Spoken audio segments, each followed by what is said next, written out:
Let's start with a brief silent meditation.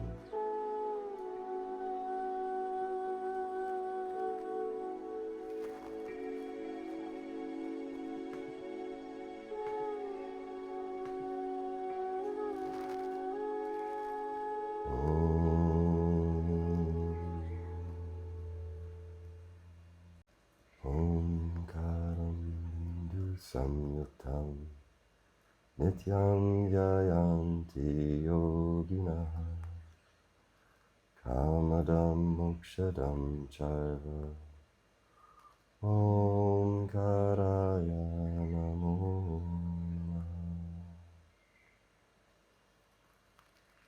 Om Namah Shivaya Gurave Satchidananda Murtaye Nisprapanchaya Shandaya Niralambaya Tejasi.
Om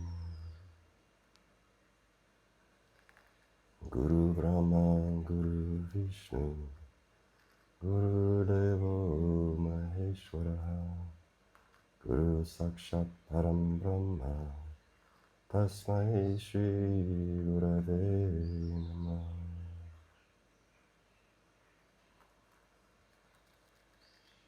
Om Shanti Shanti Shanti. Om Peace.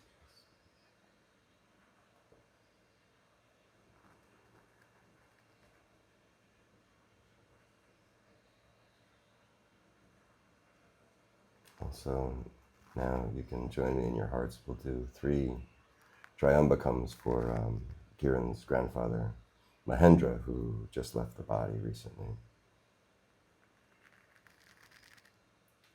Om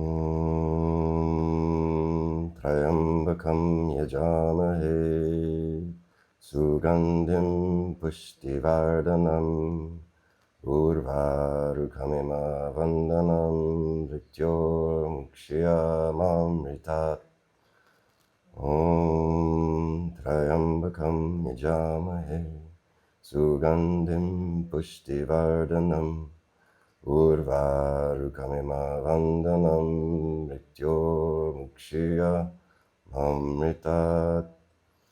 Om Triambakam Yajamahe Sugandhim Pushtivardhanam Urvarukhamima Vandanam Mrityor Mukshya Mamritata. Om Shanti Shanti Shanti. Om Peace.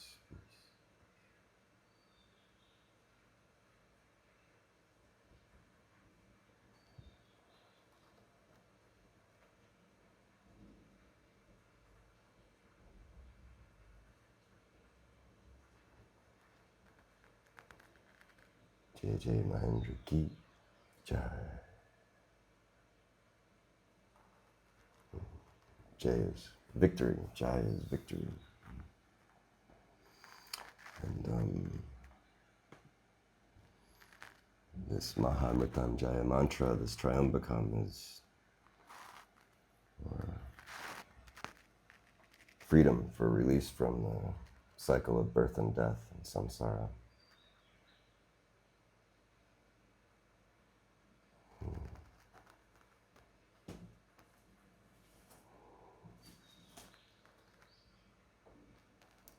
Anytime we pray or chant, it has an effect on the heart of the one who chants, and also goes out to the one it's intended for, and everybody gets a little, in all of the ethers, everybody gets a little taste.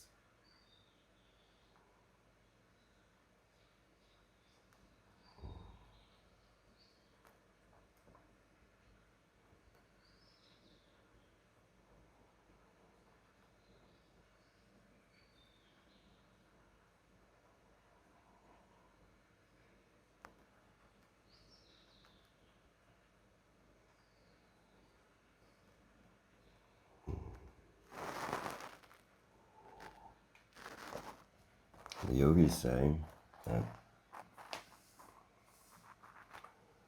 when we leave the body, there is a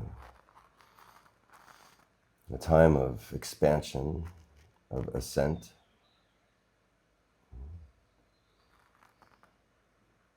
And we take with us our impressions, our sanskaras and habits, our attractions and aversions. And when we release this dimension, this embodied dimension, everything speeds up. Desires are fulfilled.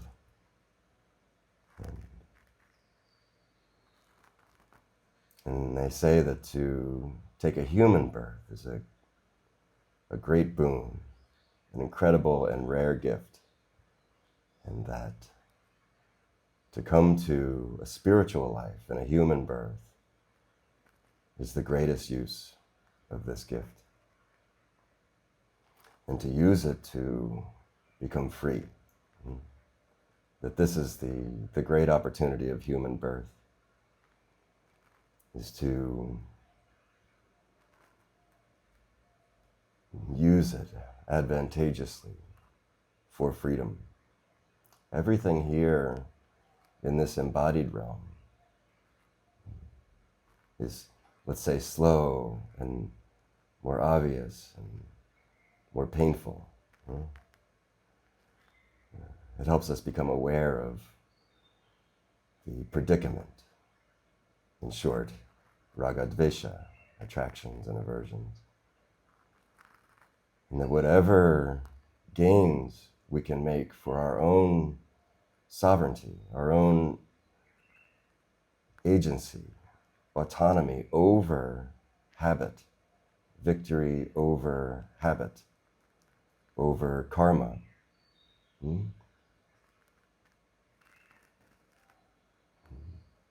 That this is the purpose of a human birth. And then when we make the transition, the soul makes the transition out of the dimension of embodied being, these practices will serve us. Some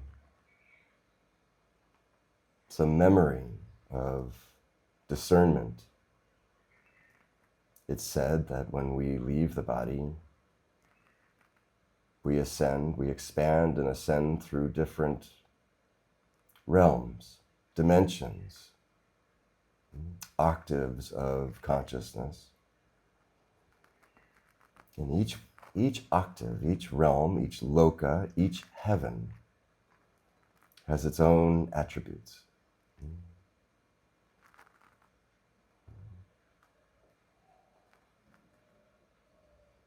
And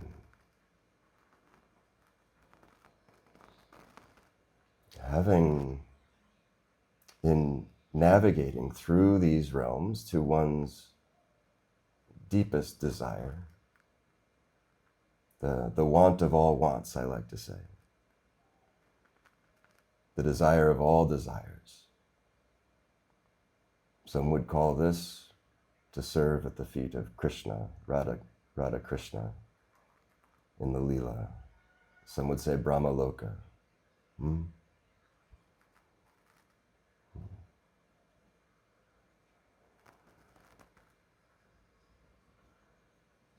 And all of our practices can help us navigate through what we might call the temptations.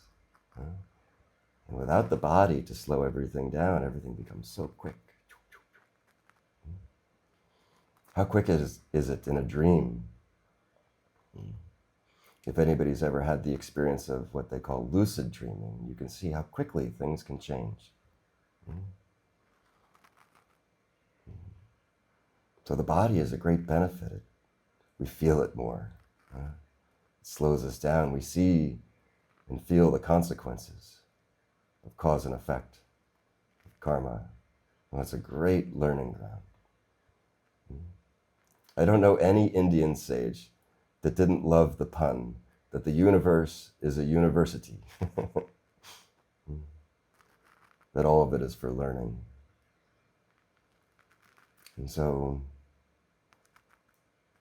also at this time of transition, it can be very helpful to have a guru. Well, I think whether we know it or not, each one of us has that. Maybe even many, our cheerleaders that champion us to help us navigate the realms, that help us right here on earth also, but it's a little less obvious to us because we're so focused on the tangible, the objective, and the unseen takes a distant background to our experience. But it's there nonetheless, whether we perceive it or not. And then when somebody leaves the body, we can, from here, connected with our, let's say, higher selves, connected with our teachers, the host of angels, we could say, or the lineage of guru, and a team effort to clear the way, a clear path to freedom. And when we chant from our hearts for Mahendra or anyone, I did the same thing for my own father in November. And both of them, such beautiful experiences. There's a part of us in this connection, in this intent that is there with them. It may be very subtle. And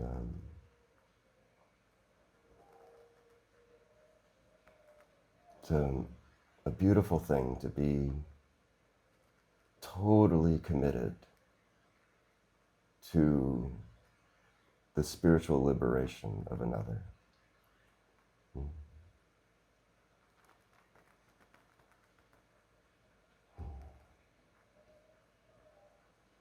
To be totally invested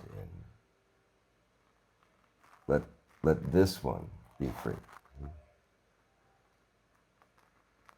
I imagine this is what it is for Guru. That the whole thing is a movement, a service to the liberation of others. Maybe you've heard the term bodhisattva.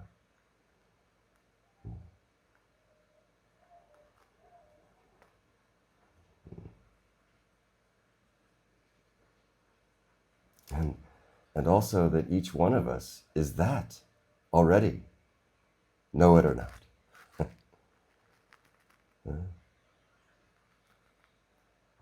A dimension of you that exists in this moment simultaneously to the dimension of your apparent reality is the reality of you as Bodhisattva, is already free.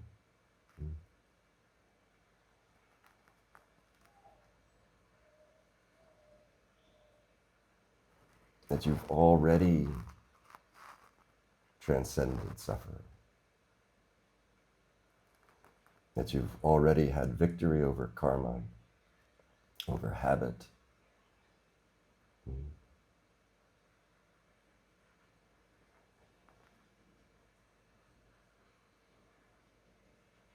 And then if that's true, we can be so much more gentle in the process of it becoming,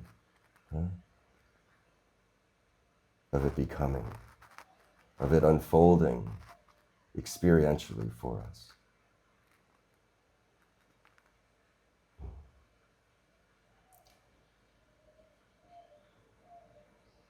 I think we've all had the experience when there is even some small experience of freedom or liberation, there's a great reverence to the suffering that precedes it.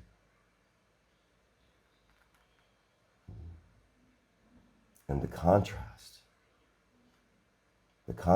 of experience from suffering to not suffering in a single lifetime.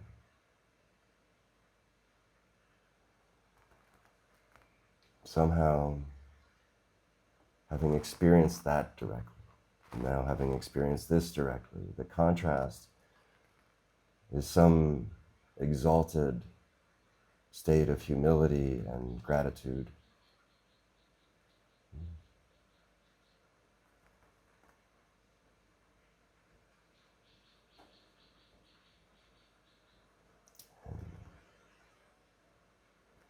This one, I imagine, would want nothing more than for each one to experience this happiness, this freedom.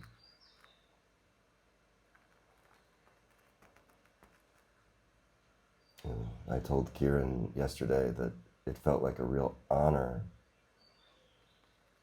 to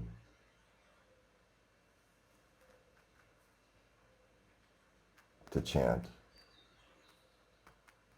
for his grandfather Mahendra, and not having met him in the way that we know.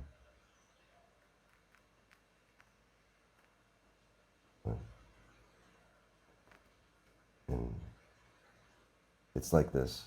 It was like this for me. It's like this all the time for all of us, that in offering our blessings, we are blessed.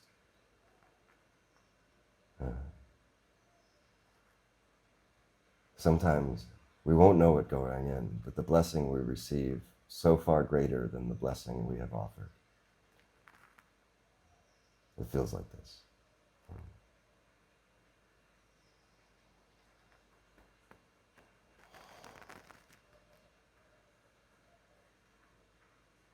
In the last satsang, we were exploring prayer. And I offered for reflection, isn't it true we are always praying? In every thought, there's a prayer.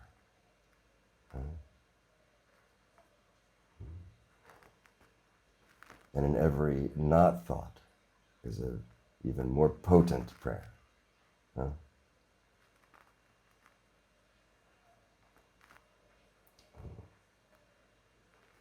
So we can reclaim ourselves by moving our intentions to loving and serving, to blessing others, and that we will be blessed in return. It can't happen any other way.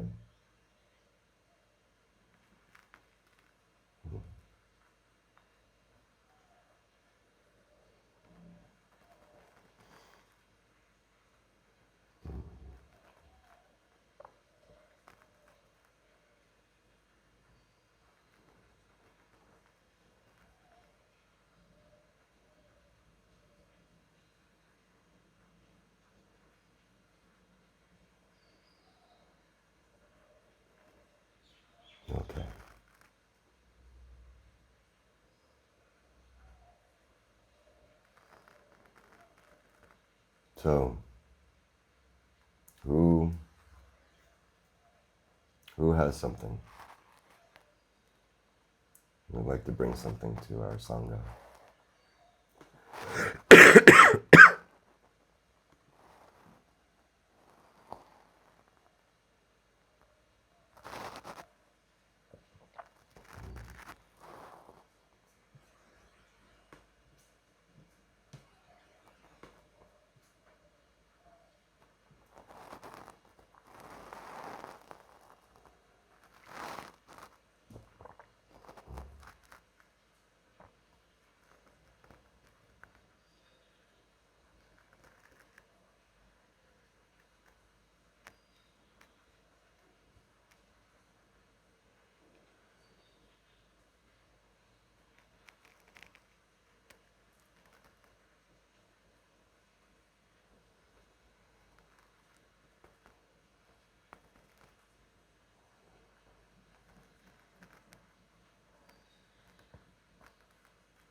Priya has a question. Can you all hear me okay? Can you hear Krishna Priya? No. No. I'll come closer. Come closer. How about now? Better. Okay. Also in our last satsang, I brought a practice up that I've been working with, essentially just continuing to come back to the heart, looking, experiencing, moving from that place. And you said something that was so sweet, that really landed, was essentially you said that it's just yours. You can keep this for yourself. It's something just within you that you don't need to share. You said it much better, but it was very beautiful. So then from there, yesterday I was just gently walking somewhere, and I connect a lot with the Saint Ananda Maima, and I was bringing her into that space of the heart, and it's just a doorway, a portal for me, like she is. And what came clear for me experientially in that moment was it's the experience of this great lover, and it's like falling in love with someone, and it takes the forefront of everything.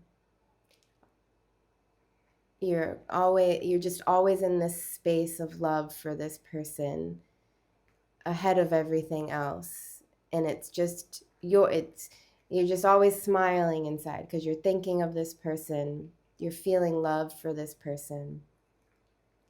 And it became so obvious in that moment that this is how it can always be, that I can always just be in this space of just great love, like secretly within my heart, wherever I go. And that everything else is in the background, and it's just I'm smiling to myself inside because nobody needs to know that I'm deeply in love, always. And everything else is just happening behind that. Can I remember this as often as possible? But I thought I would just share this experience that just touched me a bit, and that I hope to be able to continue to experience, and then maybe you could speak to it a bit if you'd like.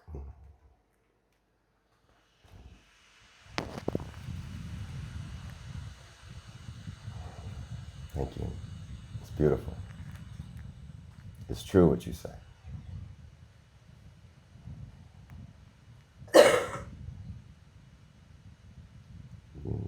You be empty, and you will never have to remember this. It won't even be a practice. But so keep emptying.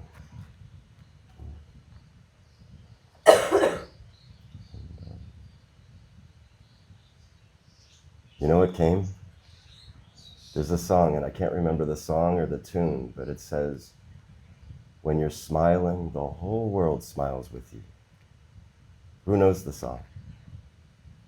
It's like a jazz standard. I hear maybe Ella Fitzgerald sings. It's true.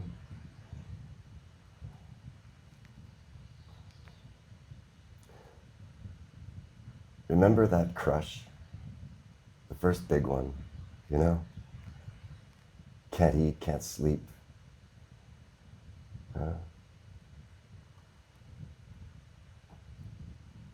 Such incredible longing.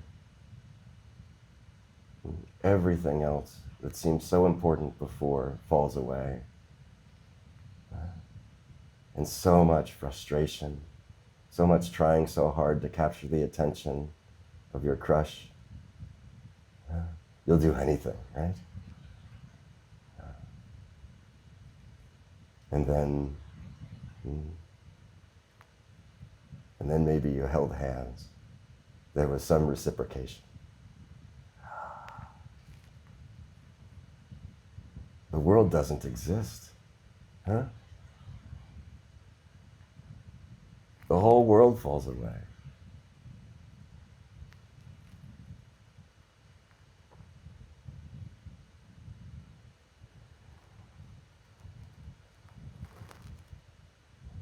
It's like this.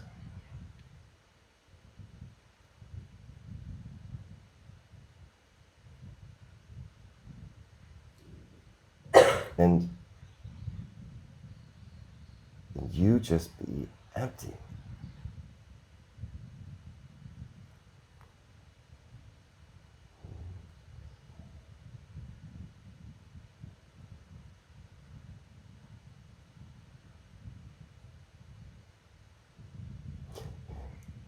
I always wondered about this. There's somewhere in the Bible, and I don't know where, and I'm not a theologian, but I always wondered, I am a jealous God, or my God is a jealous God.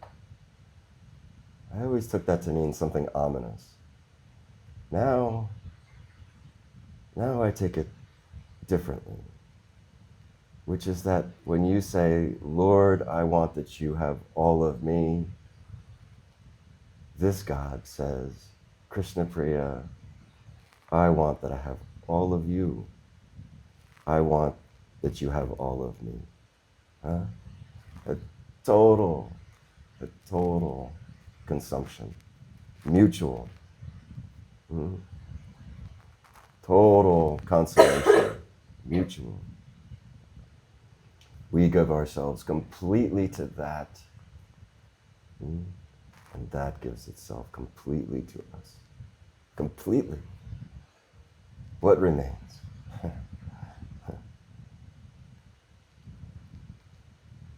Who doesn't love Rumi and Hafez? The consummation of this divine relationship, the honey drips off their tongue, off their pen. This is the great love affair, and this is the great lover. This is the nectar that intoxicates and has no hangover. This is the lover that will never jilt you.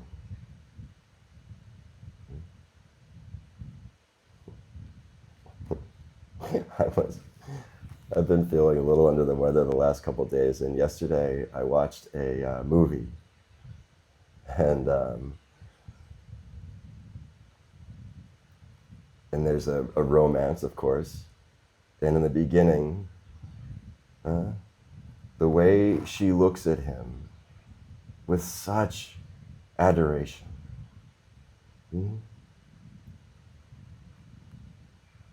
And so beautiful. And then, of course, inevitably, he screws up. And then how does she look at him? Her face was distorted. The insults are flying. But this is how we are. This is how we are in the relationships of the world. And it's good and right that it's this way, because we actually are reflecting to each other in order to be empty. If we understand what's happening, then we understand that this relationship is not different than the relationship with the true divine mother, the true divine father, the divine lover. But this one, the divine lover that imbues itself through each one all the time, this one, uncolored, unfractalized, before us, this one will never turn on you, has never once abandoned.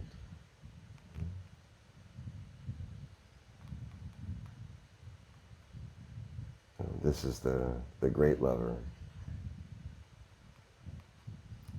And if you cultivate this relationship as your primary focus, then there will be no need for tapas, there will be no need for sadhana.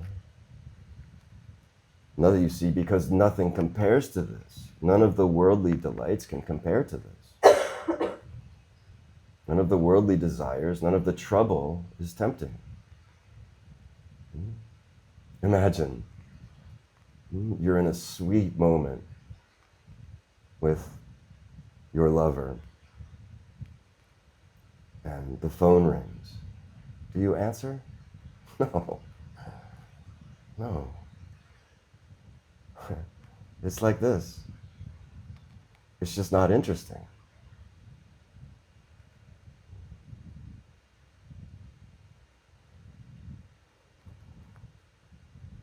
Paramahamsa Yogananda says, trade your salt for sugar.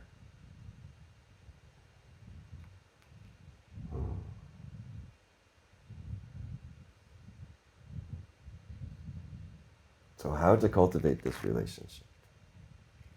You see?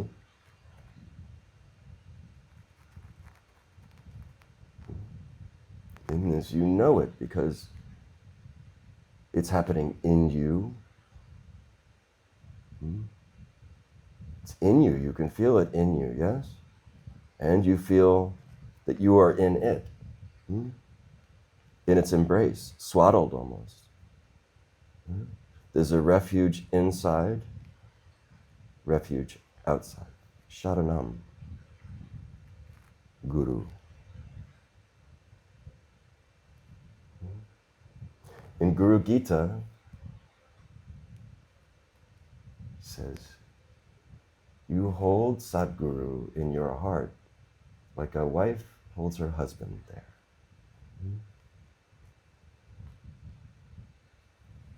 This is written many years ago when I imagine relationships of this sort were much more dharmic, but in the sweetness of it.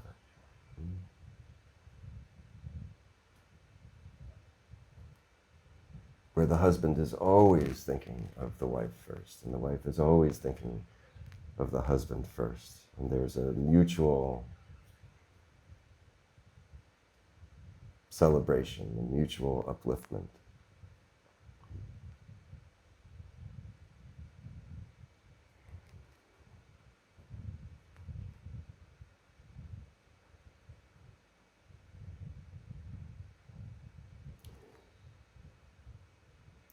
And when we cultivate this resonance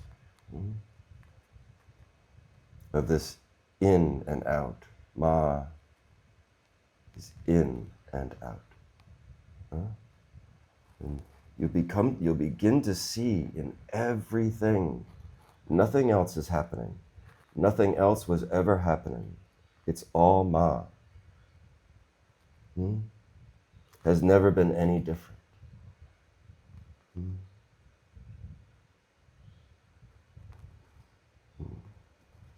So this becomes the want of wants, the drishti of our desire.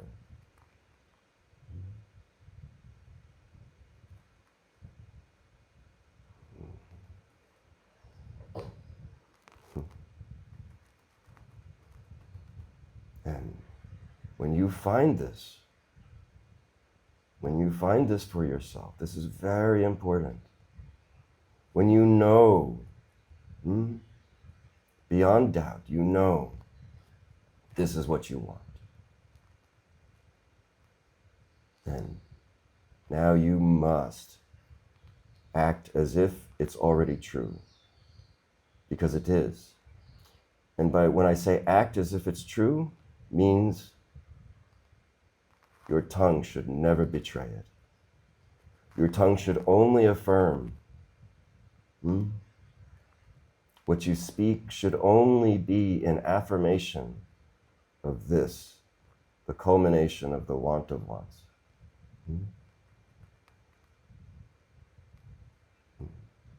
If it is Ma that you seek, and it's Ma everywhere, in and out,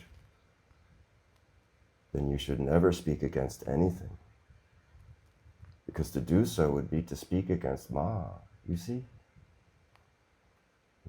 But it's so hard. And when you find that you've failed, this is also Ma, and you should not speak against this. Do you see? Huh? Who's allowed to scold Ma's child? Anyone but her?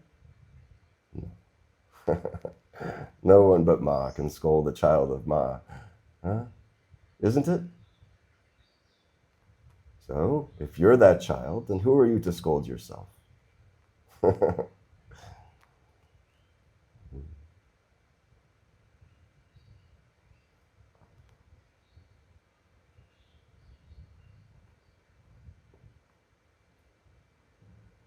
Has it gone too deep? No. No.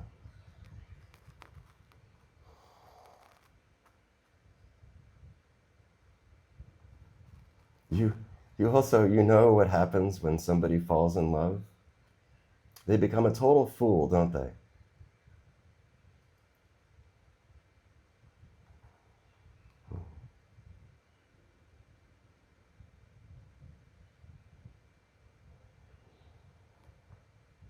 Also, there's another thing that's interesting to reflect upon, which is when we are alone and lonely on Valentine's Day.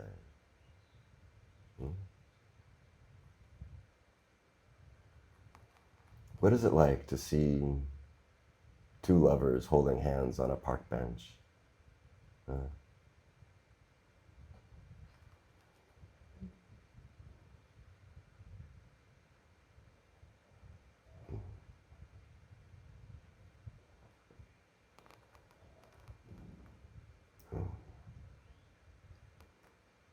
When we come and we see love, celebrate that love, even if you feel like it's missing in you. And if you can do this, if you can celebrate that, it will come so much more quickly.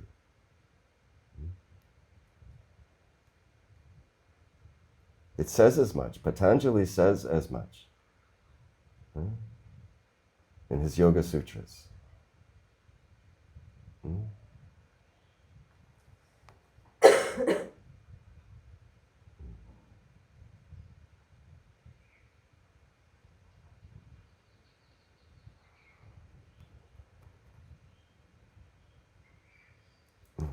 These are like life hacks.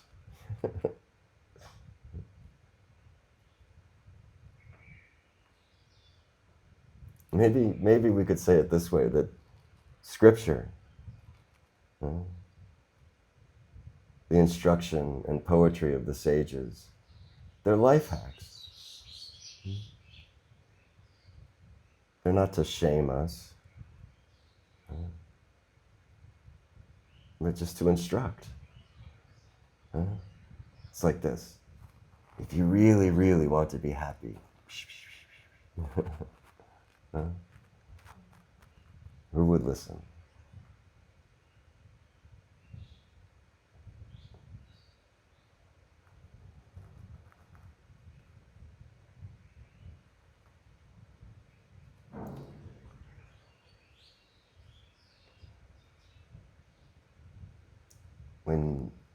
When this marriage is consummated, in time, you will see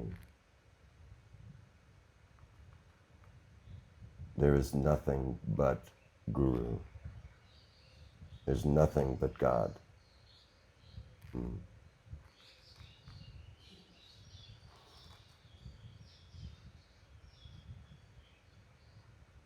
And every appearance is nothing more than this one God inviting us to come closer, to release the distractions that keep us from knowing God as omnipotent, omniscient, omnipresent, all pervasive.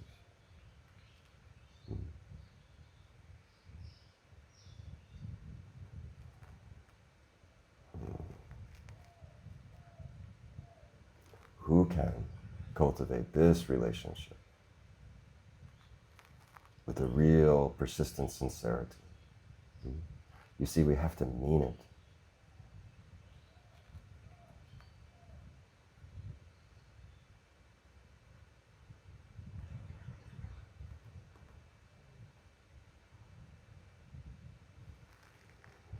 Is there something more?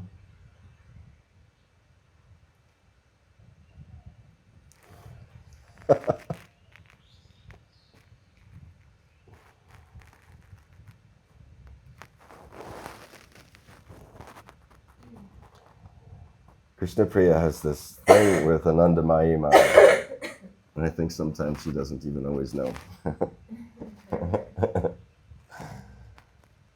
Knowing more and more, yes?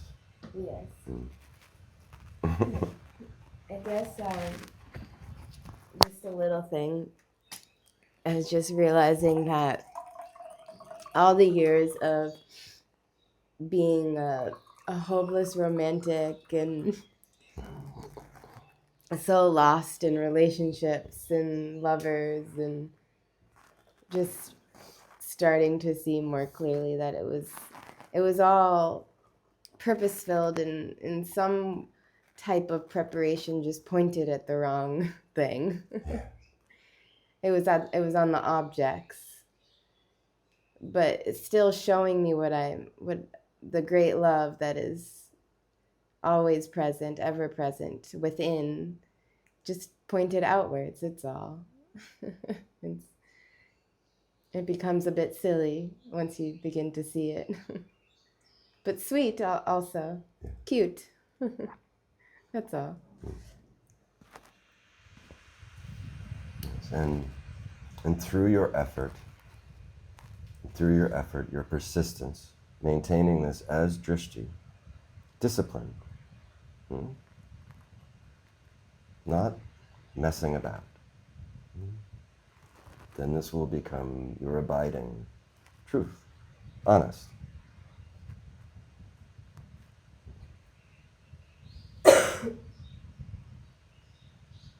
And it's exactly right.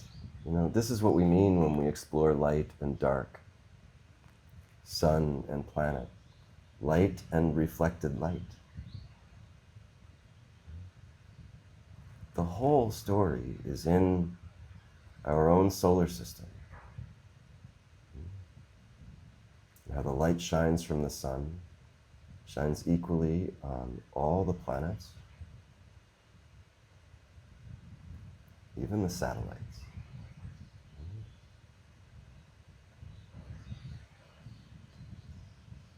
And the planets appear to come and go. There seems to be darkness, but darkness is just the appearance of what is light, not reflected. And somehow, in our confusion, in our avidya, our blindness, our confusion, we chase the objects that are reflecting the light. But you see, we've never not been chasing the light. Now, when wisdom and discernment, when it blossoms in you, you simply change direction. You go within. Is it too crazy to say that this sun is in you, as you? Not the you that you think you are, not the body that you think you are, the one that precedes that. That maybe you haven't met this one yet. But this light proceeds from you, through you, as you.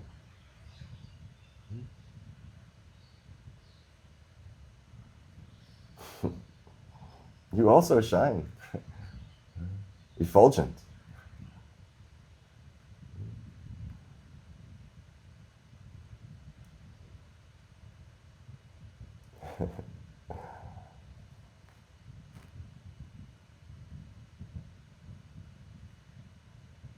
And so the way to know this is to simply withdraw our infatuation with the objects that reflect light. Reflected light won't sustain you. You have to go to the source of infinite supply, unwavering. Doesn't set conditions on who's worthy.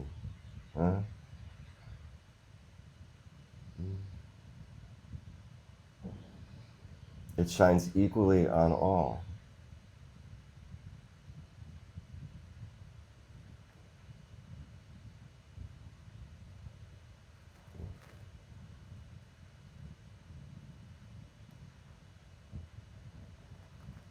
And when you come to know the source, then you will see the source in all of the reflections.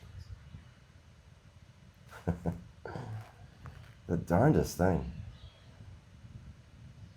Who knew?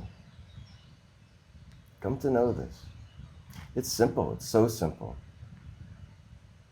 Withdraw your infatuation from the reflected light and turn within, which at first is dark.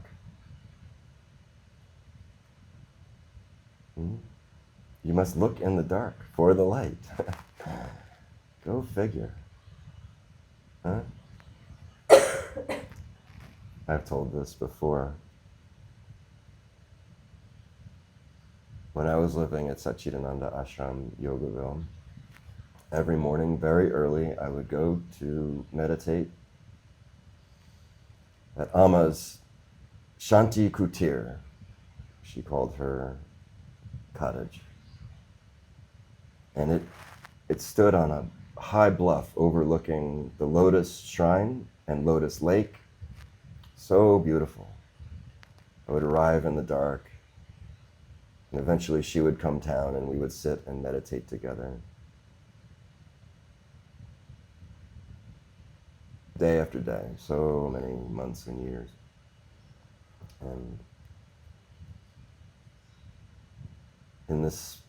in the warmer weather, like the spring and fall, when I'd come to the porch, the outside light, if it was left on overnight, the porch would be littered with dead insects, bugs. Hmm? And I would get the broom and sweep them up.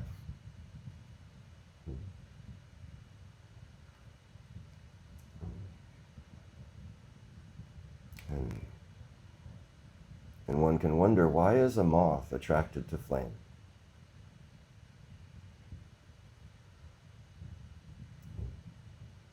So, attracted to light, which was a bulb encased in glass, to the point of total exhaustion, moving toward this false light, not the source.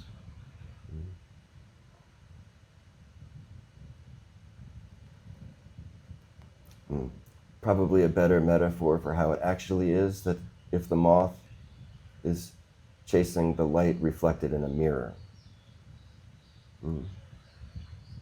and exhausted, and dies exhausted, and the body drops, this one will be reborn. Try again. Then they'll try again and go to the first source of light. So many lifetimes.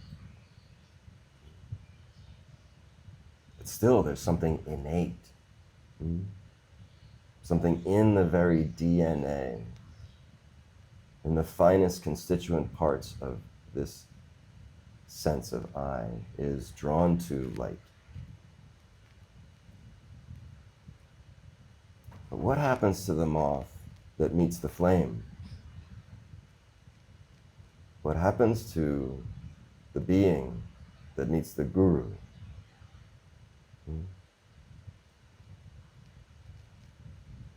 What is it like for a moth? So many lifetimes, and then it finds the flame, the light that will actually consume it. The moth is, what does the moth become? Moth becomes flame. Maybe there's some pain. Maybe it comes so close and feels the heat and backs off so many times.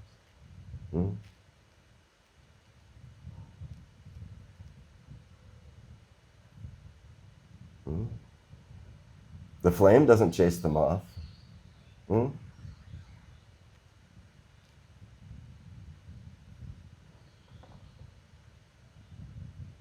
then eventually, the moth comes close enough, it becomes the flame, consumed by the flame, and then becomes air, ether. Nothing is lost. There's no part of moth that is lost.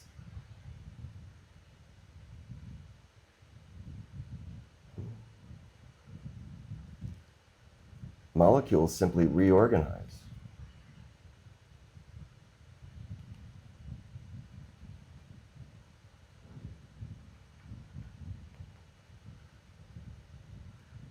So yes, at first, it becomes the flame. Then it becomes the all, the everything, air itself. But nothing is lost. No atom, no molecule is lost. Simply reconstituted.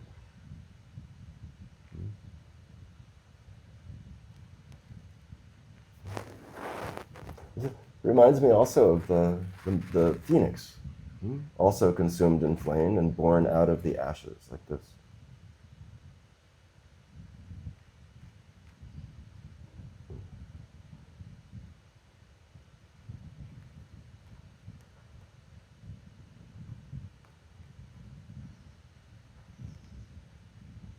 Would you do me a favor and bring my hat for me?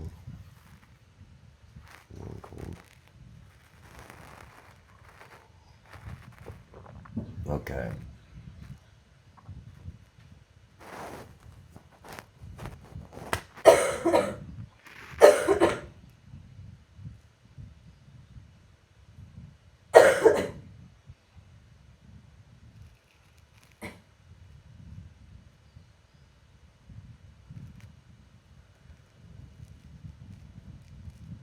Moth is insane.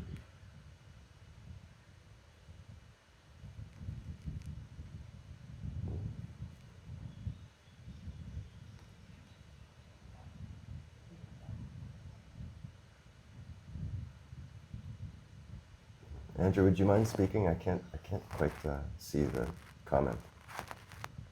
Oh, yeah, sure. Thanks. I said what I meant was that the moth seeking the false light, the light bulb, dies, but the one seeking the true light, the flame, becomes that flame, Yeah. merges with it. That's Yeah. what I was taking away from it. Yes, that's right. That's right. Dies and is reborn. Cycles of birth and death, samsara, driven by karma.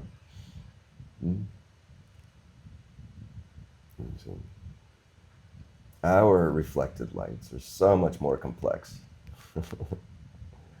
The things we chase and run from are so much more complex.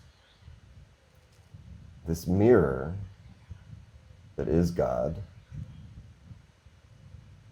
is so infinitely complex.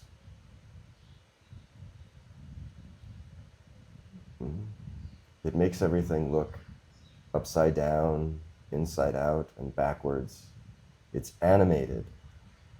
At first, it seems to confuse us.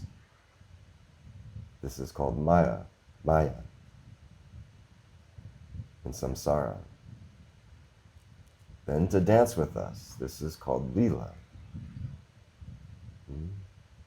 heaven. And to free us,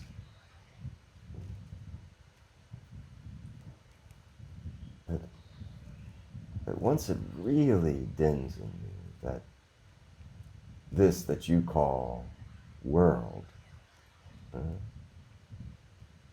is a mere reflection, guiding you, lovingly guiding you to the source of all reflected light.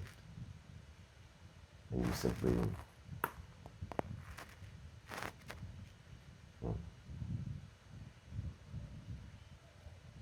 Swami Shivananda says, detach, attach. Detach, attach.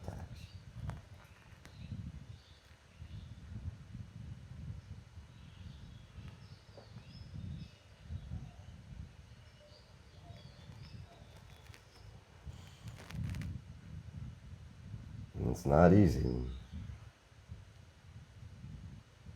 Our habits are so strong. Not the least of which is the habit of forgetting.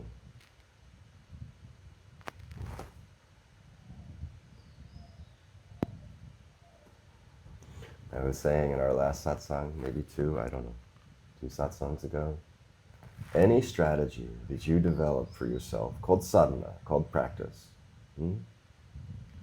any strategy that you develop for yourself, it must include the habit of forgetting. It must include some way for you to remember what you know, not what you think you know. Very different. Forget that quickly. But don't forget what you know that you know, not having learned it.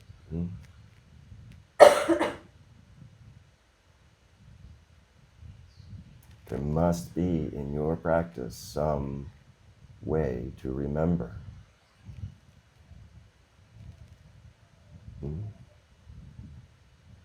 Make it your own. There's so many ways to do it. Sticky notes, some routine that doesn't vary is very effective.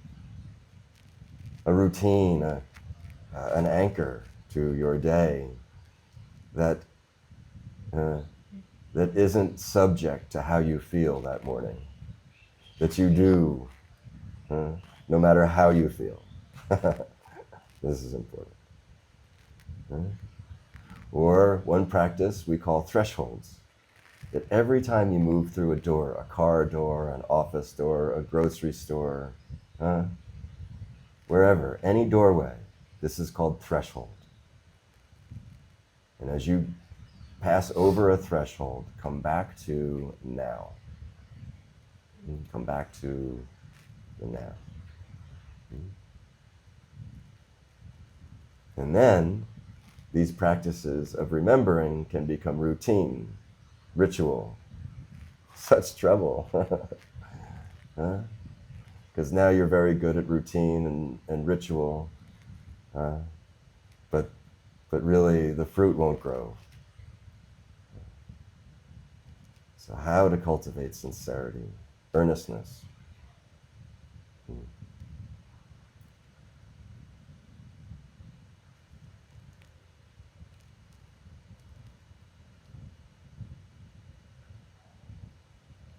Sangha.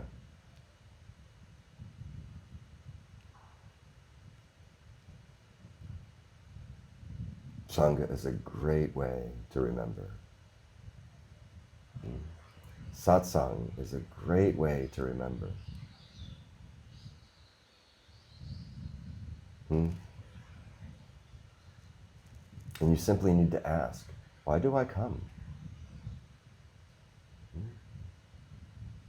Why did you log on to Zoom? To join all of us, to be all of us together like this. Why?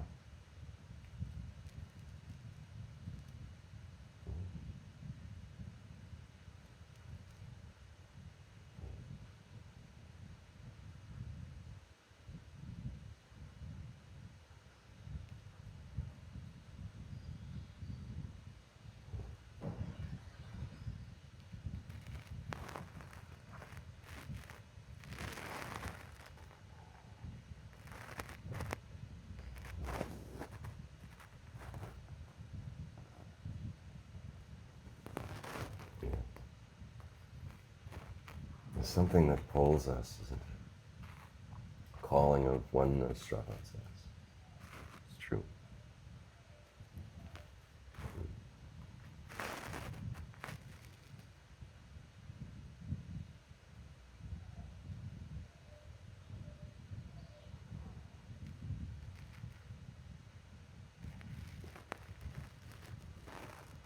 Oh. Okay. Who has something more for us to explore this morning?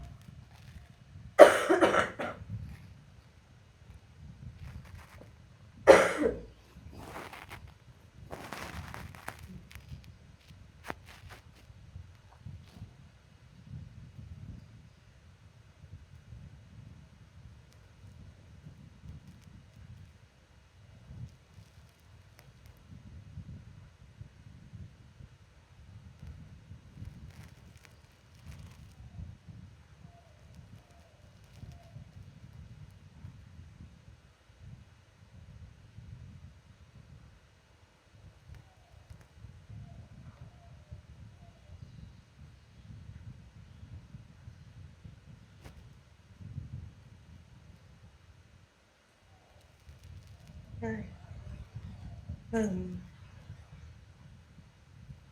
We spoke a couple of satsangs ago about looking from the heart, and I misunderstood the instruction in satsang and discovered this speaking to you sometime later. And you explained it as a geometry of sorts to look from the heart, whereas what I thought I was doing at the time was looking from a place of love, which was slightly different. So I've been working with this, looking from a different place. But what I'm finding is that when I'm not even sure that I'm trying to look from the heart, but when I'm trying to look from somewhere that's not the mental construct personality, which looks from right here, where I'm looking from is up and back. And so I still am struggling with the looking from the heart, but what is coming and feeling very natural and different is looking from like back here. Yeah. So Just like a yoni. It's good. Bring that. I said, just like a yoni. It's good. It's good. Even just the practice of looking from a new place, a different place. You, that you think you are, will be revealed in this.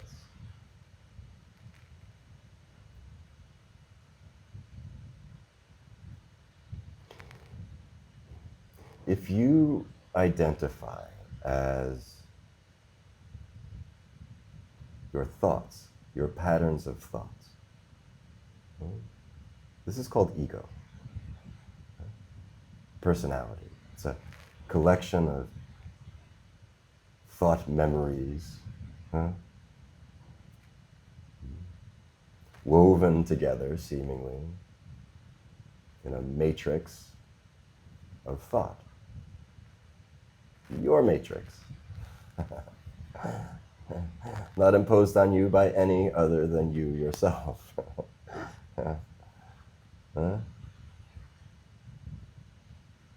And identified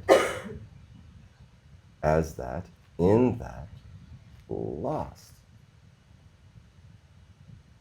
Confused and lost. And not knowing it. This is maybe one of the most confounding attributes of the samsara, is that we don't know we're in it.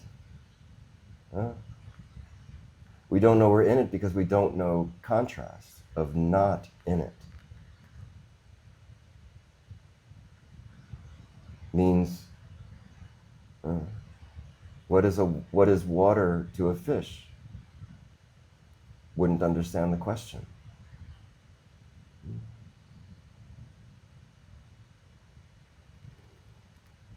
Or if it could somehow, what is not water to a fish? Inconceivable. Also death. Yes?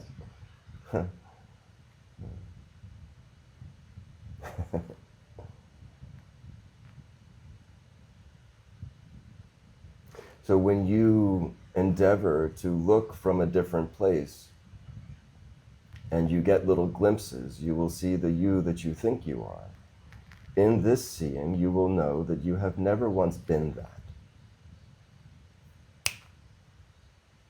There's no processing. There's nothing to figure out or understand. In that moment, you will know you've never been that.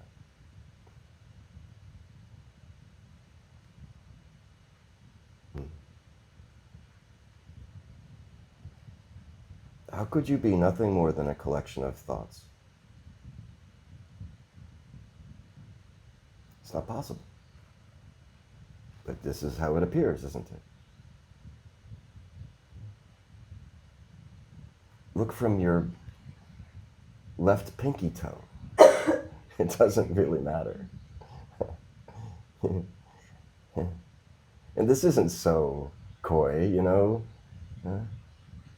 Everybody's done a body scan, yes? In yoga or some meditation. This is nothing different than that.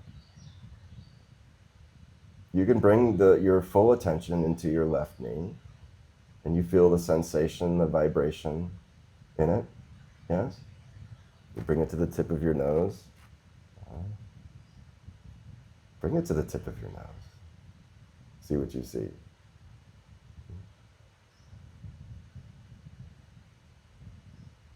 The whole universe is inside it. It's just with some playful curiosity. Look from here and then from there. What is it like when I bring my full attention here? And as you play with this, you'll become better at it too. You'll be able to bring your full awareness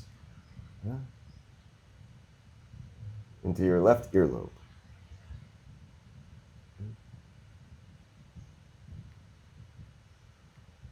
And then you can begin to explore looking from behind you, as you say, behind and above.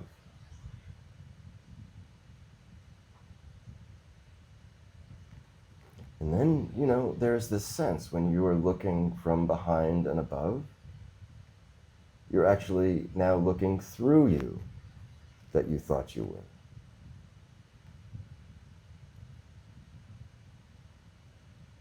Has that been a problem for you?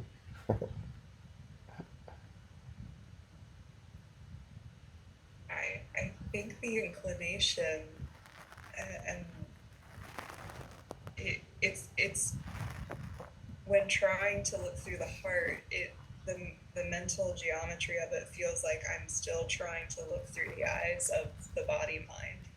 But when I'm up and back, there's a dissociation from the body mind and the personality structure, and it feels like a more clear and a more natural stepping back and away from the thing that I'm not. Yes. That's good. I'm glad you make this point. It takes some practice, and also you mentioned the word dissociation, which has a clinical connotation to it, which is not what you're looking for. Probably you mean to say detachment, but I think it's important to distinguish between the two. They feel very different. You can look from outside of you and be in a state of disassociation, dissociative. Means, how do I say? It has a lower vibration. It's dull and tamasic. It's sleepy. There's a muda or a heaviness to it. And also it can feel kind of narcotic and relaxing. Seems like some improvement to suffering. But this is not what we're talking about. I want to be very clear about this. This is alive and alert and intimate, crisp, in focus, at the ready. Yeah.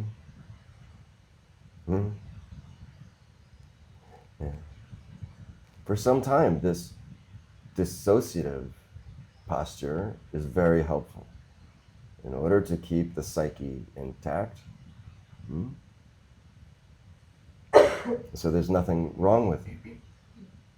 But I just want to be clear, this is not what we're talking about.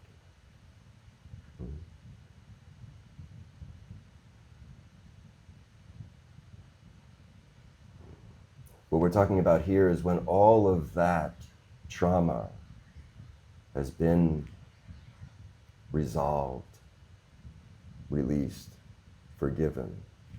This is now the next crossing. That work is sacred and important. I have done it. And so this doesn't diminish that. In fact, this honors that with a great reverence and respect for the one who had the courage to go through it, to cross through it, through the wound itself.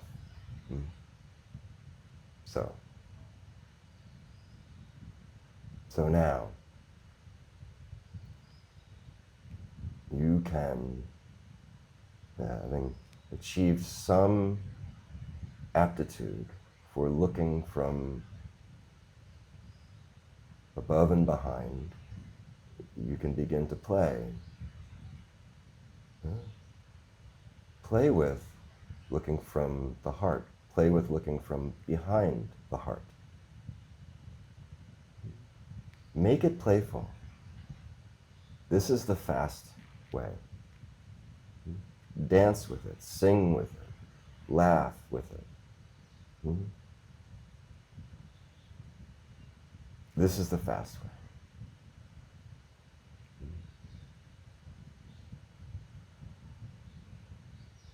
when you find the heart,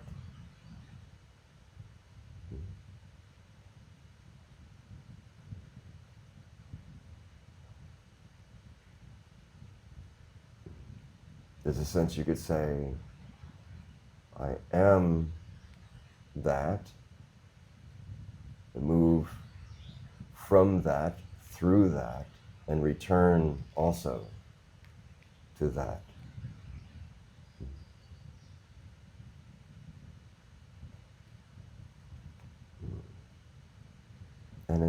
And the getting there is nothing more than a curious exploration of your own self. Along the way, you will find the things that block the entrance. Some excavation to reach the cave, huh? Some work to do, some things to release.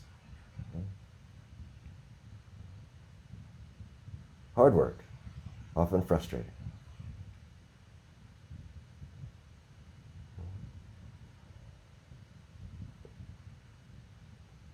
Worth it.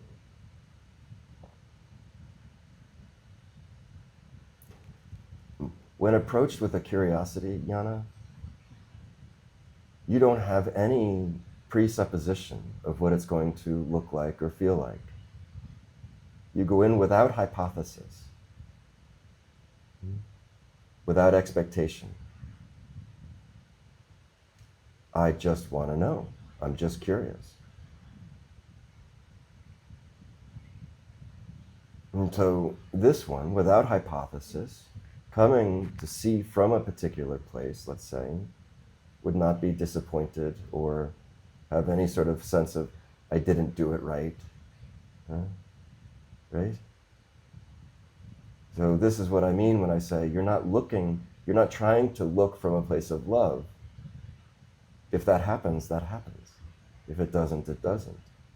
You just be neutral, explore, with an enthusiastically neutral curiosity.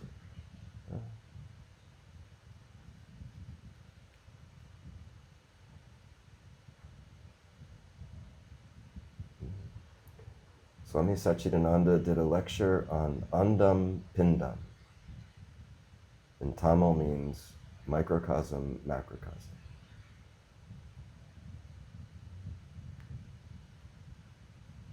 Your body contains the universes.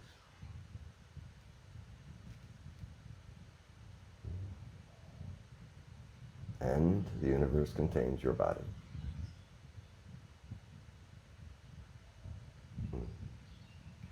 The mind, being dualistic in nature, requires that it's either this or that. So the mind cannot help you in this.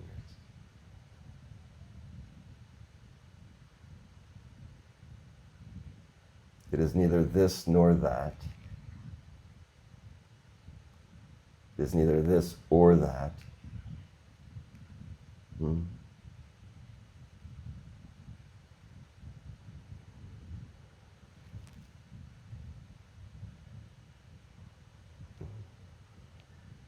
Simply is.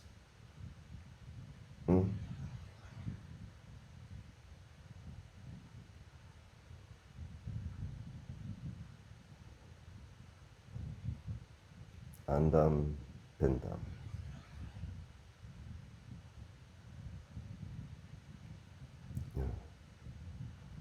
So many adventurous spirits do so many spectacular things. The Wright brothers built a plane to fly.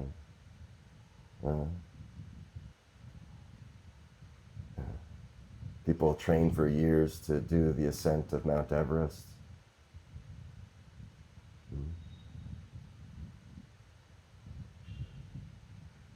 Or take a ship into Antarctica to find the North Pole.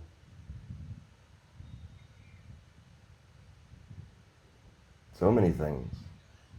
I think my favorite are these wingsuits. These young people that put on these wingsuits and jump off of mountaintops and fly. Have you seen this? Amazing.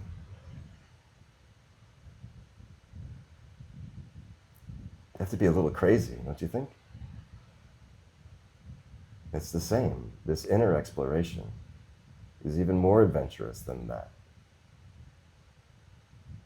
I guess I can only speculate because I've never put on a wingsuit.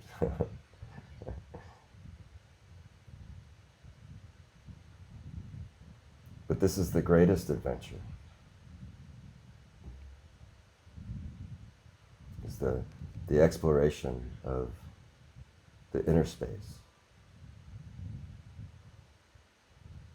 Come to know your own heart.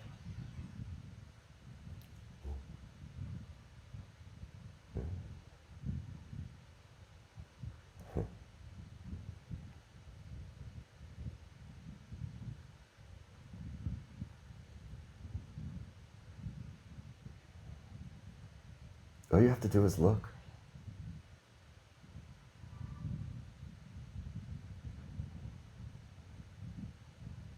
But I guess it's also true that many would say, what do you mean? I know exactly where my heart is.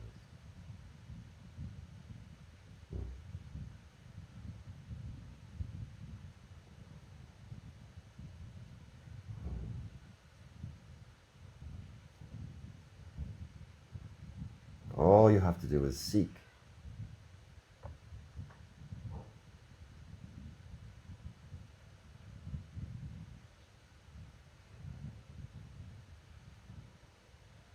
You just seek in the other direction. You go looking for the light in the darkness.